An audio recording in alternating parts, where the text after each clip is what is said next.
Je vais faire une conférence sur la vallée de Visoko et les pyramides de Bosnie. J'ai entendu tout et n'importe quoi sur ce site.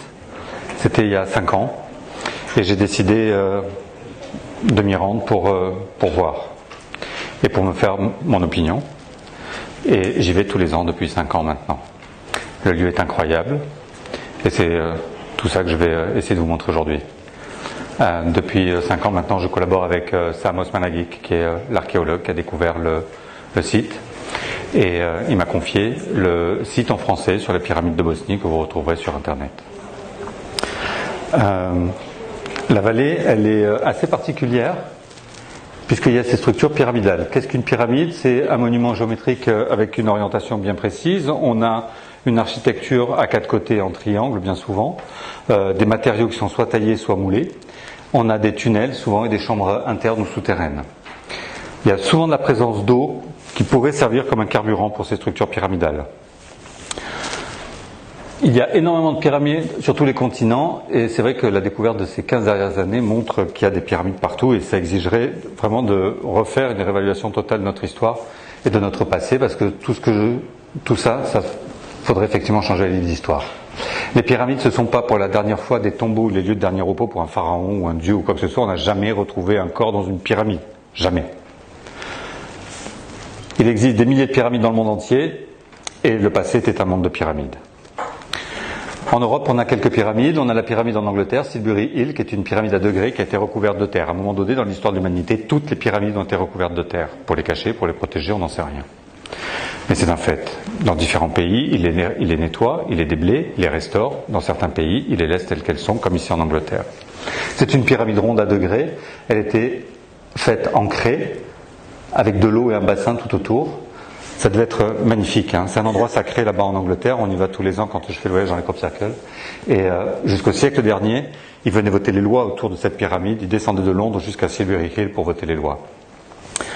Le bassin qu'il y a autour représente succinctement le corps d'une femme, avec le ventre comme une femme enceinte en fait, avec la poitrine, le cou, c'est stylisé.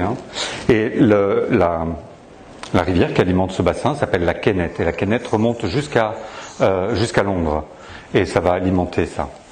Et l'hiver, quand l'herbe meurt, il y a cette femme qui apparaît avec ses plumes et la pyramide ici. C'est une photo qui a été faite par le National Geographic. Ils ne veulent pas qu'elle soit publiée parce qu'ils disent que c'est un hasard. Un joli hasard, non ? Je l'adore celle-là. La pyramide, souvent il y a des formations de crop circle qui apparaissent à proximité. On en retrouve des pyramides sur les îles Canaries. Il y en a énormément, à Lanzarote. Ici en Sicile, on a des pyramides en Sardaigne, où on a une pyramide avec une sphère en pierre, un dolmen, un obélisque, et une pyramide de type ziggurat avec une allée comme ça ici, une rampe d'accès. La partie gauche est assez bien préservée, la partie droite est assez bien abîmée.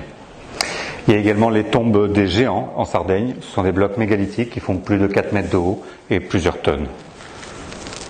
Il y a des structures incroyables creusées à même la montagne là-bas en Sardaigne. Il y a des choses incroyables.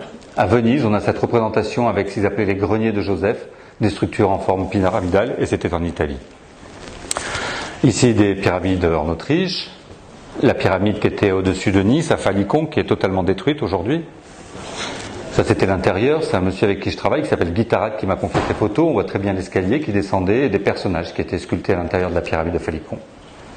Aujourd'hui, ça ressemble à ça. Elle est complètement détruite. Ça, c'est une pyramide qui a été détruite dans les années 70, qui était à Nice, qui était gigantesque. Ils l'ont rasée pour faire passer l'autoroute. C'est une catastrophe archéologique. Elle était très grande, regardez. C'était un bloc complet. Là, c'est le chemin qu'ils ont construit pour que les camions puissent venir se servir des pierres et pour la déblayer.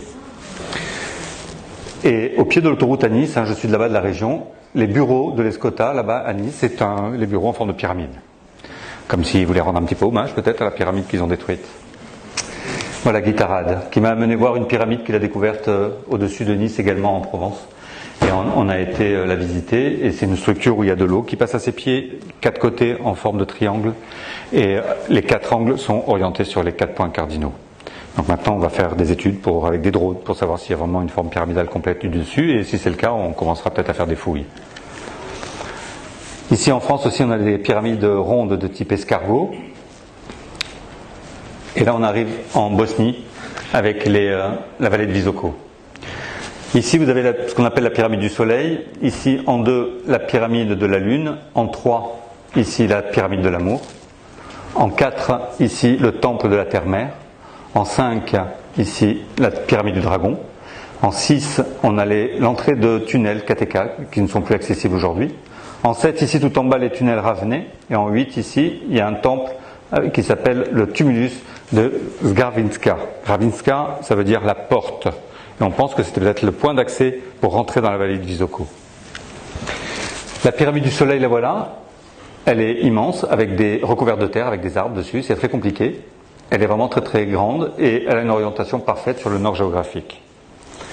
Pour vous donner une idée, la pyramide du Soleil en Bosnie, ça c'est la pyramide de Gizeh en Égypte. Là on a la pyramide du Soleil en Bosnie et là on a la pyramide de Teotihuacan au Mexique. Ce qui en ferait aujourd'hui la plus grande structure pyramidale du monde connue. Là vous avez la pyramide de Teotihuacan au Mexique, la pyramide de Khéops en Égypte et la pyramide de Bosnie. C'est immense, c'est immense. Là on a une carte en 3D de la région de la pyramide, donc on a les 3 faces et l'arrière ramène sur la colline. Ça veut dire qu'ici on peut se garer avec les voitures et venir ici à pied jusqu'au sommet de la pyramide. Là une visualisation en 4D, on a la pyramide du Soleil qui est ici. Ça ressemblerait à ça en fait, les différentes structures. Quand on fait un triangle avec le sommet du pyramide de la Lune, pyramide de la Lune, pyramide du Dragon, ça nous forme un triangle parfait. C'est pas le hasard qui fait ça. C'est pas la nature qui fait ça. Et quand on pousse un peu les recherches, ça ressemble à Procyon, Betelgeuse et Sirius. Les voilà. Et quand on regarde les autres temples, ou les rivières qui se croisent, ou les sources qu'il y a là-bas, il y a encore un deuxième triangle à l'intérieur. Un triangle dans un triangle, c'est de la géométrie sacrée. C'est ça. C'est la fleur de vie. C'est pas la nature qui fait ça. C'est artificiel. Quand on est sur la pyramide du Soleil le 21 juin, lors du solstice d'été, l'ombre de la pyramide du Soleil va venir se caler sur le sommet de la pyramide de la Lune. Vous imaginez la connaissance qu'il faut pour faire ça, la technique qu'il faut pour faire ça? Il y a des anomalies thermiques qui ont été relevées et ils ont trouvé qu'il y avait des chambres internes et des tunnels, je vous en parlerai tout à l'heure. Ici d'ailleurs. C'est des cartes qui ont été faites avec un satellite. Les bleus clairs qu'on voit ici, c'est des tunnels qui sont à 5 mètres de profondeur. Les blancs à 10 mètres, les bleus à 40 mètres, les marrons à 70 mètres, les jaunes à 150 mètres de profondeur, les noirs 180 et les rouges 350 mètres de profondeur. Il y a des tunnels partout. C'est un gruyère le machin. Il y a des chambres, tous les ronds que vous voyez, ce sont des pièces, des chambres qui ont été répertoriées à l'intérieur, à différents niveaux. Aujourd'hui, ils ne savent pas comment rentrer dans la pyramide du Soleil. La structure est trop grande et c'est très compliqué de déblayer toute la pyramide.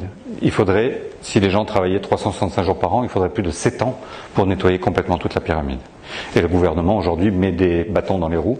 Enfin, c'est pas des bâtons, c'est des pieux qui leur met des troncs d'arbres qui mettent dans les roues à Samos-Managik pour qu'ils ne poursuivent pas ces recherches. Ils ont fait passer une loi il n'y a pas longtemps où avant, les archéologues avaient le droit de faire des recherches sur 500 mètres carrés. Aujourd'hui, ils ont fait passer une loi, elle est passée à 60 mètres carrés. 60 mètres carrés, il ne fait plus rien. Il y a ce monsieur qui a étudié les champs électromagnétiques de la pyramide du Soleil avec une caméra qui s'appelle la caméra PIP. C'est photographie d'interférence polycontraste. Et quand il a photographié certains endroits de la région, quand on photographie les collines là-bas, l'énergie est horizontale comme là. Quand on photographie la ville de Visoko, l'énergie est horizontale. Quand on photographie la pyramide de Bosnie, l'énergie elle est verticale. L'énergie ne réagit pas de la même façon au-dessus de cette pyramide.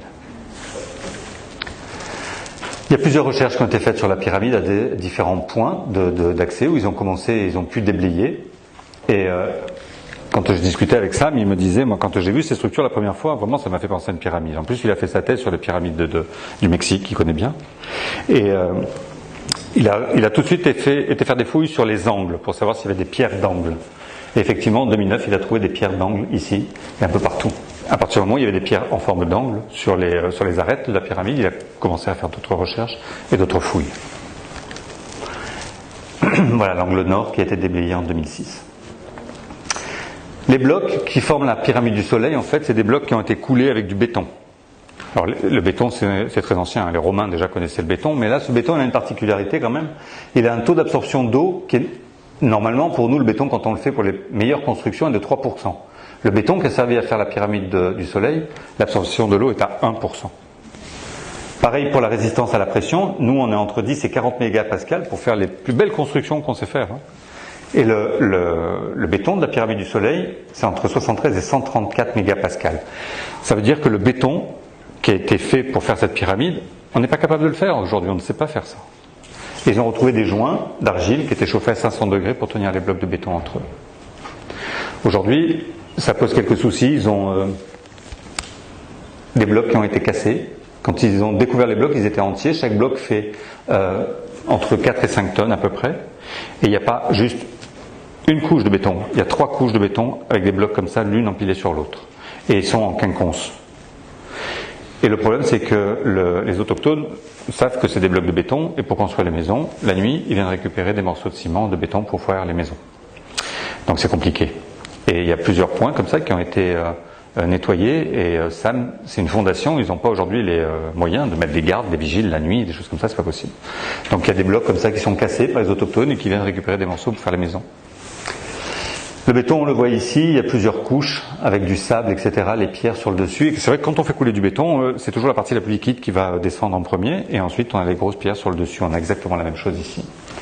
Le béton a été analysé par 6 laboratoires indépendants, dont le laboratoire français des géopolymères en France, avec Joseph Davidovich.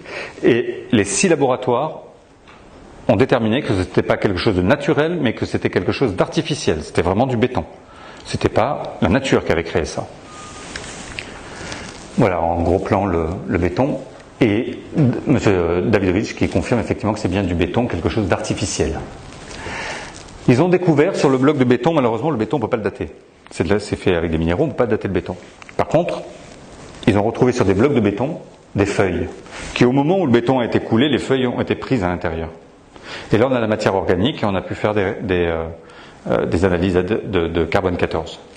Et quand ils ont fait les analyses au carbone 14, voilà le résultat de l'Institut qui donne les résultats. On est à 24 800 ans avec plus ou moins 200 ans d'erreur. On est à 25 000 ans. Cette pyramide serait certainement la plus vieille construction du monde, 25 000 ans. Les archéologues officiels nous disent qu'il n'y a pas de pyramide en Bosnie parce qu'il n'y a pas eu de pharaon en Bosnie. Je vous assure, c'est vrai. Et ils nous disent, il y a 25 000 ans, il n'y avait personne pour construire des pyramides. C'est l'homme de Cro-Magnon. Donc ce ne sont pas des pyramides. Ça, c'était des analyses qui ont été faites sur la première couche de béton. Ils ont retrouvé ces feuilles. Il y a 2 ans, ils ont retrouvé des feuilles sur la deuxième couche de béton qui était plus basse, avec des feuilles comme ça, fossilisées à l'intérieur, prises dans le béton. Et là encore, on a pu faire des analyses ADN. Et sur la deuxième couche de béton, on arrive à 29 200 ans, avec plus ou moins 400 ans d'erreur, en plus ou en moins. Donc on arrive à 30 000 ans. On est sur une structure qui a été construite il y a plus de 30 000 ans.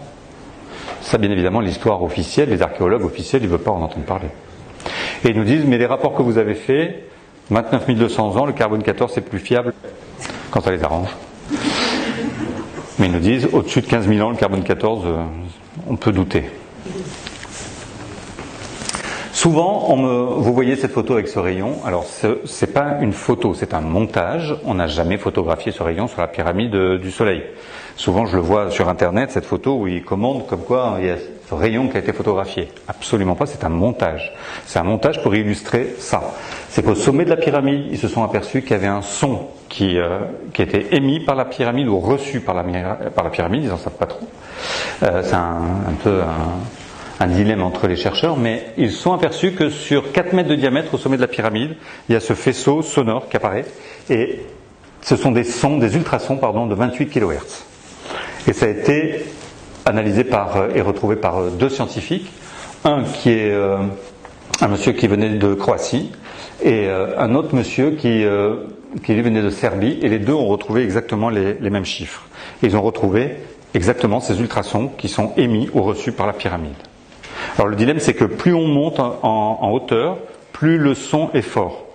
Et le problème, c'est que quand on émet un son de la Terre vers le ciel, plus on va monter normalement, plus le son, on le perd le signal.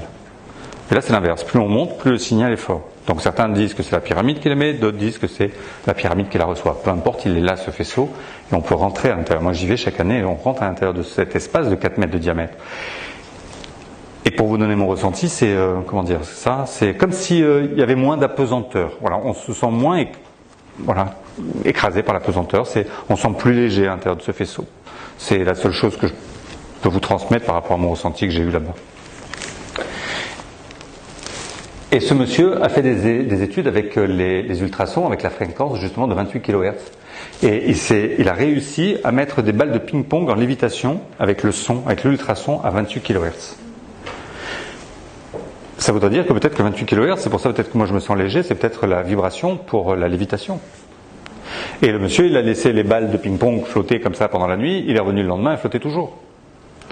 Donc c'est peut-être la fréquence de la lévitation. Là, on a un effet Killian sur des pyramides, et au sommet de la pyramide, on voit ce 8 là qui monte. Et c'était une pyramide qui avait été faite en utilisant le procédé de Tesla, ça a été fait en 1979. Ça, c'est d'autres photos de pyramides où il y a des vraies lumières qui ont été photographiées. Ça, c'est Chichen Itza au Mexique. La photo a été analysée, puisque bien évidemment tout le monde a crié que c'était un faux. La photo a été analysée, et la photo est véridique. Il n'y a aucun trucage. On voit même un éclair ici à côté du rayon. Et elle est assez surprenante. Et le monsieur, quand il a fait les photos de ces deux petites filles, il ne le voyait pas le rayon. Hein. C'est après sur sa photo que c'est apparu.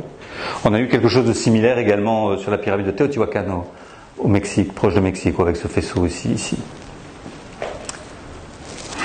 Et la pyramide du soleil, voilà ce que ça donne quand on écoute le son de la pyramide qui a été capté en ultrason, qui aurait transcrit en son audible, ça donne ça.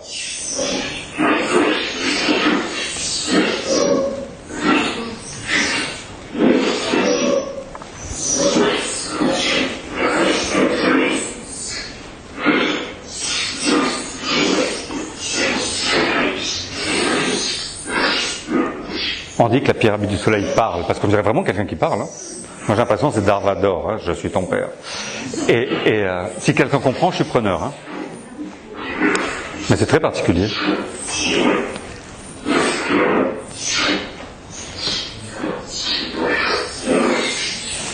Le message est continu et en boucle. C'est toujours le même son qui revient en boucle perpétuellement. Ça dure 20 minutes, je vais vous en faire grâce. Bon, là on est sur la pyramide de la Lune, c'est une pyramide à degrés. Là ici on voit les différents degrés, et sur chaque degré il y a des petites dalles qui ont été posées ici. Là ici au pied de la pyramide de la Lune, il y a des dalles également. Quand on fait, là vous voyez une toute petite marche qui doit faire 3 cm à peu près. Vous faites 7 pas, vous retrouvez la même petite marche. Vous refaites 7 pas, vous retrouvez la même petite marche, et tout autour de la pyramide c'est comme ça. Et c'est assez bluffant. Et les dalles sont magnifiques. Les archéologues nous disent que c'est naturel. Là-bas, les collines, elles poussent avec des paliers, avec des dalles dessus. Tous les 7 pas, il y a un petit escalier. Ça, c'est naturel. C'est assez bizarre. Et c'est bizarre la Bosnie. Vous voyez, voilà, les paliers avec les petites dalles dessus.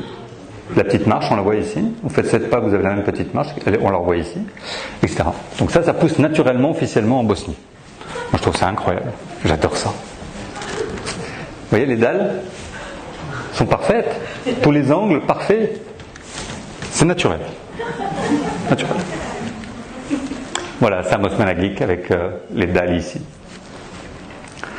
Au sommet de la pyramide de la Lune, ils ont retrouvé aussi un trou qu'ils ont déblayé. Et vous voyez les dalles partout ici, ça descend comme des escaliers. Voilà. Il y a 1, 2, 3 niveaux et après on descend. Mais ça encore une fois c'est totalement naturel, c'est des couches géologiques qui nous expliquent qu'ils sont naturels. Et on descend, on voit les blocs à l'intérieur, hein, complètement. Ça c'est le son qui a été enregistré, l'ultrason qui a été enregistré au sommet de la pyramide de la Lune.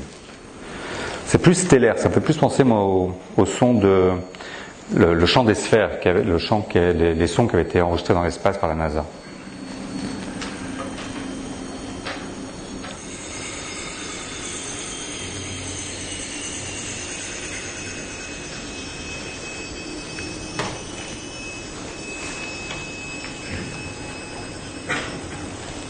Voilà pour la pyramide de la Lune. Le tumulus de Vranitka, c'est cette porte que je vous disais qui veut dire Vratnitka, qui veut dire porte en bosniaque. Et c'est un tumulus rond également. Ça me fait penser un peu à la colline de Silbury Hill, avec des blocs immenses également qui ont été retrouvés. Regardez la taille du personnage à côté des blocs, ils sont gigantesques. Il y a plusieurs tunnels qui ont été retrouvés également là-bas en Bosnie. Comme je vous le disais au début, quand il y a des pyramides, il y a souvent des tunnels ou des chambres souterraines. Et là, ils ont retrouvé des tunnels. Et Sam, quand il a trouvé les pyramides, il a été interroger les gamins du coin en leur disant: est-ce que vous connaissez des tunnels dans lesquels vous allez jouer par hasard? Et les enfants lui ont dit: oui, bien sûr, on connaît les tunnels. On t'emmène si tu veux. Et ils ont amené Sam dans les tunnels. Et c'est des tunnels qui ont été, à un moment donné dans l'histoire, qui ont été totalement rebouchés. Donc aujourd'hui, le travail qu'ils font, c'est de déboucher ces tunnels pour pouvoir trouver les merveilles que je vais vous montrer. Ça, c'est un peu l'avancée des fouilles qui ont été faites. Là, on a l'entrée. Vous voyez, le rose, c'était en 2006, ils ont fait ça. Le jaune, ils ont déblayé que cette partie-là. C'est très long. Les gars qui bossent dedans, les volontaires qui bossent dedans, on les appelle les fourmis, parce que c'est vraiment un travail de fourmis, avec les brouettes, etc., pour vider les tunnels, pour trouver tout ce que je vais vous montrer. Voilà l'entrée du tunnel. Aujourd'hui, ils ont mis du béton par terre pour qu'on puisse marcher sans trop de problèmes, et c'est étayé avec des poutres en bois. À l'intérieur du tunnel, à l'entrée du tunnel, ils n'arrivent pas à comprendre et pourquoi et comment il n'y a aucun animal qui rentre à l'intérieur de ces tunnels. Ils ont fait des analyses, ils se sont aperçus qu'à l'entrée du tunnel, il y avait des ultrasons et les animaux ne rentrent pas. Normalement, il devrait y avoir des rats, des chauves-souris, il devrait y avoir plein de trucs comme ça. Il n'y a pas d'animaux qui rentrent. Les seuls animaux qu'ils ont retrouvés, c'est des petites araignées. Et en fait, les araignées avaient été amenées avec les poutres en bois quand ils ont étayé les tunnels. Et une fois à l'intérieur, les araignées ne se reproduisent pas. Ils ne savent pas pourquoi. Et quand on rentre dans le tunnel, comme ça, sur plusieurs mètres, voilà, ça ressemble à ça. Il y a des couches de pierre et il y a ces parties ouvertes à l'intérieur. Ils ont retrouvé des symboles également sur des pierres dans les tunnels qui font penser beaucoup aux runes. Ils ont fait des analyses sur les tunnels aussi qui ont été datés à peu près de 4600 ans. Et un jour, quand ils ont déblayé un tunnel, ils sont arrivés sur une pièce qui était complètement ouverte, où il n'y avait pas de gravats à l'intérieur, et il y avait ce mégalithe qui était là posé au sol. Il fait 4 tonnes, on l'appelait K2. K2 parce que mégalithe en bosniaque, ça commence par la lettre K, et c'est le deuxième qu'ils ont trouvé, donc K2. Et ils ont fait des analyses sur K2. Et là, c'est très surprenant, puisque on voit ici, il y a un trait ici tout autour, comme s'il y avait un couvercle en fait sur le mégalithe. Et c'est un mégalithe qui a toujours été allongé, c'est pas quelque chose qui était droit. Il a un socle. Ils ont pris des échantillons de K2 et ils se sont aperçus que c'était de la céramique qui est faite en quartz, calcite et muscovite. C'est quelque chose d'artificiel. Et ensuite, pour faire de la céramique, il faut la chauffer, la céramique, il faut la cuire. Ça veut dire qu'il faut un four pour cuire le machin de 4 tonnes quand même. Hein. Ils ont passé un petit robot sur le mégalithe K2 et ils se sont aperçus de 2 choses. La première, ils se sont aperçus que la forme du mégalithe de K2 sur tout le dessus du mégalithe, c'était une reproduction topographique de la cité et de la vallée de Visoko. Donc ça, ils étaient bien surpris. Et ils se sont aperçus également qu'à l'intérieur de K2, il y a un objet en forme d'œuf à l'intérieur de K2. On pense que c'est un œuf en quartz. Mais on ne sait pas vraiment en quoi il est, puisqu'il faudrait casser K2 pour voir l'objet. Et on y va souvent pour faire des méditations, on a encore la chance de pouvoir y avoir accès. Il y a beaucoup de sites aujourd'hui où c'est fermé. Là, je reviens du Pérou et il y a beaucoup d'endroits, quand j'étais par exemple au Machu Picchu, que tout le monde connaît, il y a beaucoup d'endroits où il y a 2 ans, 3 ans, on avait accès. Aujourd'hui, on n'a plus accès. Là, aujourd'hui, avec ça, heureusement, j'ai accès à tous les sites là-bas et on peut encore prendre du temps avec le groupe pour venir faire de la méditation ici. Il y a une énergie qui est dégagée par K2 qui est prodigieuse. Je travaille beaucoup avec l'énergie des crânes de cristal. Là, vous avez Sirius, mon crâne, et qui est vraiment... moi, j'adore aller là-bas en Bosnie. C'est pour passer un maximum de temps dans ces tunnels et autour de K2 essentiellement. J'adore ça. Et comme le mégalithe est fait en quartz, muscovite et calcite, on a le quartz, on a le cristal de roche. À l'intérieur, on pense que l'œuf est aussi un cristal de roche. Et il y a une vraie résonance, une vraie connexion avec les crânes de cristal. Ça, c'est un autre mégalithe qu'ils ont trouvé aussi, une grosse partie. Ils n'ont pas encore tout déblayé et ils sont en train de travailler dessus, mais ça prend des années avant de tout nettoyer. C'est vraiment très très long, malheureusement. Ils se sont aperçus aussi que dans les tunnels, il y a des ions négatifs.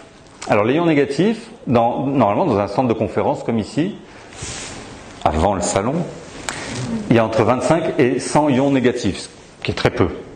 Et les ions négatifs, c'est très bon pour la santé en fait. C'est les ions positifs qui sont mauvais pour la santé, qui sont émis par les ordinateurs, etc.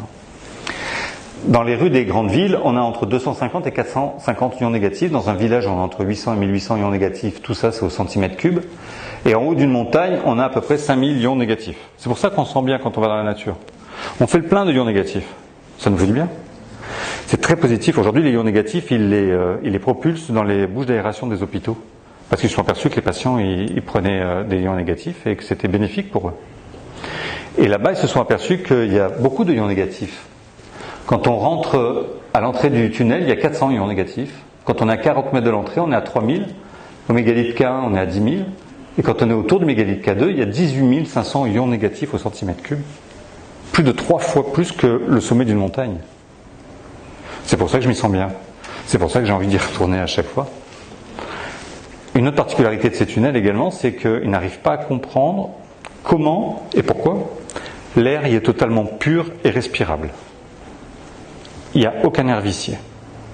Ils ont fait des analyses, il n'y a aucune radioactivité à l'intérieur, il n'y a rien de négatif qui arrive de l'extérieur à l'intérieur des tunnels. L'air y est totalement respirable, il est totalement pur. La température ambiante est de 12 degrés 5 tout le temps. C'est un peu froid pour moi. C'est bien pour le vin, mais 12 degrés 5, c'est un petit peu frais. C'est un des endroits les plus sains pour le corps humain à l'intérieur de ces tunnels. Quelle est la fonction première du corps humain? C'est de régénérer les cellules. Vous vous coupez, tout votre organisme va tout mettre en œuvre pour venir réparer cette coupure. Les cellules, c'est leur fonction, c'est de régénérer le corps humain. Quand on est à l'intérieur des tunnels, il n'y a rien de négatif qui nous arrive de l'extérieur. Et je vous assure, on se sent super bien. Si un jour il devait m'arriver quelque chose de grave au niveau de la santé, j'y passerai du temps dans les tunnels, je vous assure. Parce que, avec tous ces ions négatifs, le corps se régénère très très vite et beaucoup mieux. Ils ont fait plein de mesures et se sont aperçus que les ions négatifs à l'intérieur des tunnels montaient jusqu'à 180 millions négatifs au centimètre cube. Il y a un endroit, un croisement, ils ne savent pas pourquoi. Là, on retrouve 180 millions négatifs au centimètre cube. Ils ont appelé cet endroit la pièce de guérison. C'est un endroit magique. Ils ont fait des analyses, puis ils ont retrouvé de l'eau également à l'intérieur des tunnels de Visoko. Ah non, ça c'est la radioactivité, pardon. Ils ont fait des tests au niveau de la radioactivité, il n'y en a aucune. Ils ont fait des photos aussi de l'aura de personnes avant de rentrer dans les tunnels et après d'être rentrées dans les tunnels. On peut s'apercevoir effectivement que les auras sont complètement restaurées à partir du moment où la personne a passé un peu de temps et ressort des tunnels. C'est super bon pour le corps. Et pas que le corps physique. Donc je vous disais, il y a beaucoup d'eau à l'intérieur des tunnels également. Il y a plusieurs sections où ils ne peuvent pas déblayer parce qu'il y a de l'eau dedans. Et cette eau, ils l'ont fait analyser, elle est totalement potable.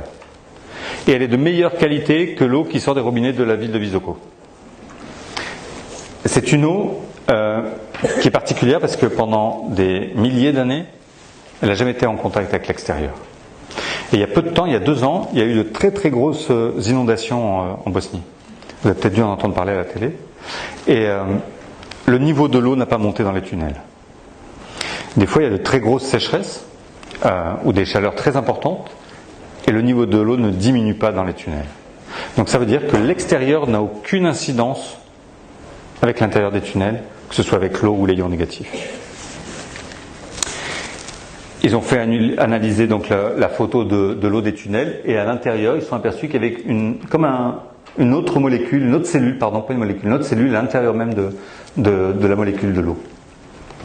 Et c'est une structure centrale qui est très, très riche en fait. Le docteur Emoto qui a comparé l'eau du robinet de Visoko, ça donne ça, et l'eau qui est à l'intérieur des tunnels, c'est ça. Il a fait cette analyse juste avant de décéder l'année dernière. Et ça, c'est l'eau des tunnels de Visoko. Elle est belle, hein? Moi, j'adore ça. On en boit à chaque fois quand on y va. Et c'est très bénéfique. Je vous mets cette photo, ça c'est Sam Osmanagic, ça c'est moi. Et là, monsieur, je ne le connaissais absolument pas. Et on avait passé 2 ou 3 heures dans les tunnels avec Sam. Et quand on sort des tunnels, il y avait ce monsieur qui sortait du tunnel en même temps que nous. Sam m'appelle, il me dit Patrice, viens faire une photo avec le monsieur. J'obéis, je me mets au milieu, il se met au milieu, le monsieur, on fait la photo, je ne sais pas qui c'est. Et le monsieur s'en va, Sam s'en va, et je me retrouve comme un couillon avec l'appareil photo et avec une photo, je ne sais pas qui c'est. Je vais voir mon guide et traducteur, et je lui dis mais c'est qui ça? Il voit la photo, il me dit « Oh, t'as fait une photo avec lui ?» Je dis « Ouais, mais je sais pas qui c'est. » Il me dit « Pour te donner une idée, c'est Johnny Hallyday pour vous en France. » C'est le Johnny Hallyday bosniaque. Et c'était un vendredi après-midi. Il est venu passer 4 heures dans les tunnels, parce que le lendemain, il avait un concert devant 35 000 personnes à Visoko. Il est venu faire le plein d'énergie. Là-bas, de plus en plus de gens le savent. On a des gens du gouvernement qui y vont, des ministres, qui vont passer du temps dans les tunnels. Les mêmes qui décrient Sam et qui ne veulent pas lui donner un crédit, et ils vont passer du temps dans les tunnels. Et les gens comme ça, ils viennent passer du temps dans les tunnels. Ça, c'est le son qui a été enregistré sur le mégalithe K2, l'ultrason, qui est un peu différent des deux autres.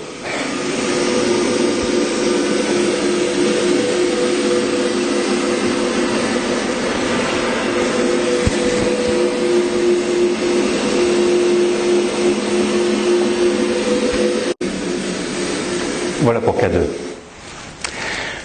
Dans les tunnels, ils ont découvert cette pyramide. C'est des Allemands qui faisaient des fouilles là-bas avec l'équipe de Sam. Ils ont retrouvé une petite pyramide dans les tunnels qui est datée de 6500 ans.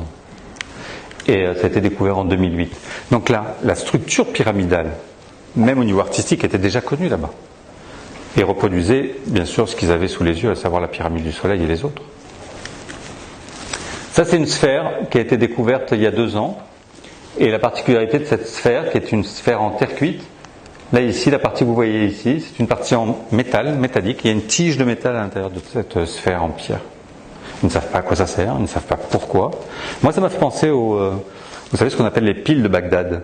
C'était des pots en terre cuite avec de l'eau à l'intérieur et des tiges en métal qui permettaient de produire de l'électricité. Ça me fait peut-être penser à ça. Il y a beaucoup de sphères comme ça qu'on retrouve dans le monde entier. Là, c'est au Costa Rica, ici aussi. Et bien évidemment, les archéologues nous disent que tout ça, c'est totalement naturel. Là, c'est les pierres du Mexique. Et au Mexique, il y a une rumeur, il y a de ça quelques années, où la rumeur disait qu'à l'intérieur de ces sphères en pierre, on pouvait trouver de l'or et des diamants. Imaginez ce qu'ont fait les autochtones. Ils ont cassé les sphères en pierre. Ils n'ont jamais trouvé d'or ni de diamants. Mais ça permet de décrédibiliser aussi le phénomène et de ne plus avoir ces sphères en pierre. Et il y en a également en Bosnie. On a celle-ci, on en a beaucoup.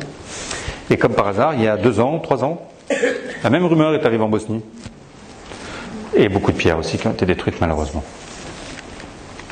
On en retrouve plusieurs. Ce qui est intéressant aussi là-bas en Bosnie, il y a un site qui s'appelle le site de Dawson, qui est un mur mégalithique, avec des pierres. Alors mégalithique, méga, c'est grand, lithique, la pierre. Donc des grands murs avec des pierres. Et des gros blocs surtout. Et on retrouve la même construction qu'on peut retrouver sur l'île de Pâques, au Pérou, en Chine, au Mexique, avec cette technique de construction où on n'a pas des pierres qui sont totalement rectangulaires. Comme au Pérou. Au Pérou, on en a beaucoup, beaucoup comme ça. Ça, c'est une page blanche. Voilà le Pérou. Vous voyez, ces pierres comme ça. Et on a ce mur mégalithique également qui existe en Bosnie. Ça, c'est des photos du Pérou avec les murs qui sont parfaits, ils sont magnifiques, avec des pierres qui sont taillées où on voit encore les traces de machines à l'intérieur. Ça, c'est les pierres mégalithiques de Sacsayhuaman. Et voilà le Machu Picchu, on en retrouve aussi bien évidemment partout. Là, c'est les pierres du Mexique.